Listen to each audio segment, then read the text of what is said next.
Magandang araw po sa inyong lahat, lalo na sa ating mga pinono, kawal at kawani ng Hukbong Katihan ng Pilipinas.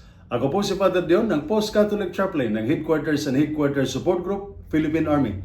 At ito po ang Salita ng Diyos, ang ating gabay. Ngayon po ay Wednesday, May 28, 2025, ng ika-6 na linggo ng pagkabuhay. Sa ating buhay, hindi lahat ng tanong ay agad nasasagot. Hindi lahat ng plano ay klaro mula sa simula. Para tayong mga sundalo na nasa gitna ng gubat. Hindi laging kita ang buong ruta, ngunit may kumpas ng kumpas. May utos ng opisyal, may gabay ng mapa. Ganito rin sa ating pananampalataya.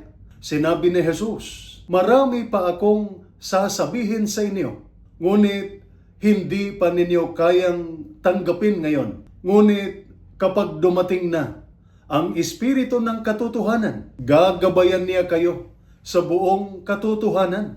Hindi natin kailangang malaman ang lahat.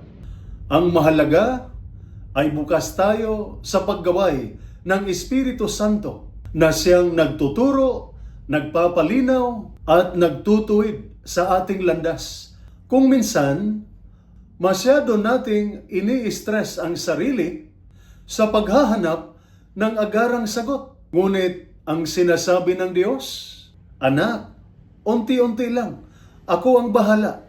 Lakad ka lang. Sumunod ka. Sa tamang panahon, mauunawaan mo rin." Kaya kapag naguguluhan ka sa mga desisyon, karera, pamilya, relasyon, misyon, manahimik ka sandali.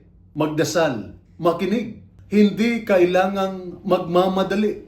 Ang Espiritu ng Diyos ay hindi malakas ang buses. Siya ay parang mahinang hangin. Dumadampi, ngunit tiyak.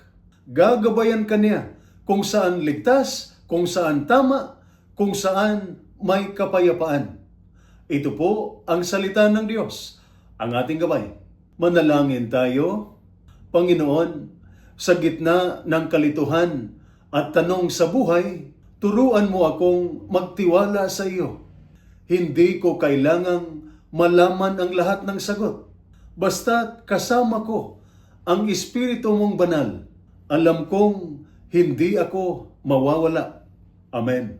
At sumainyo at sa inyong pamilya ang pagpapala ng makapangyarihang Diyos, Ama, Anak at Espiritu Santo. Amen.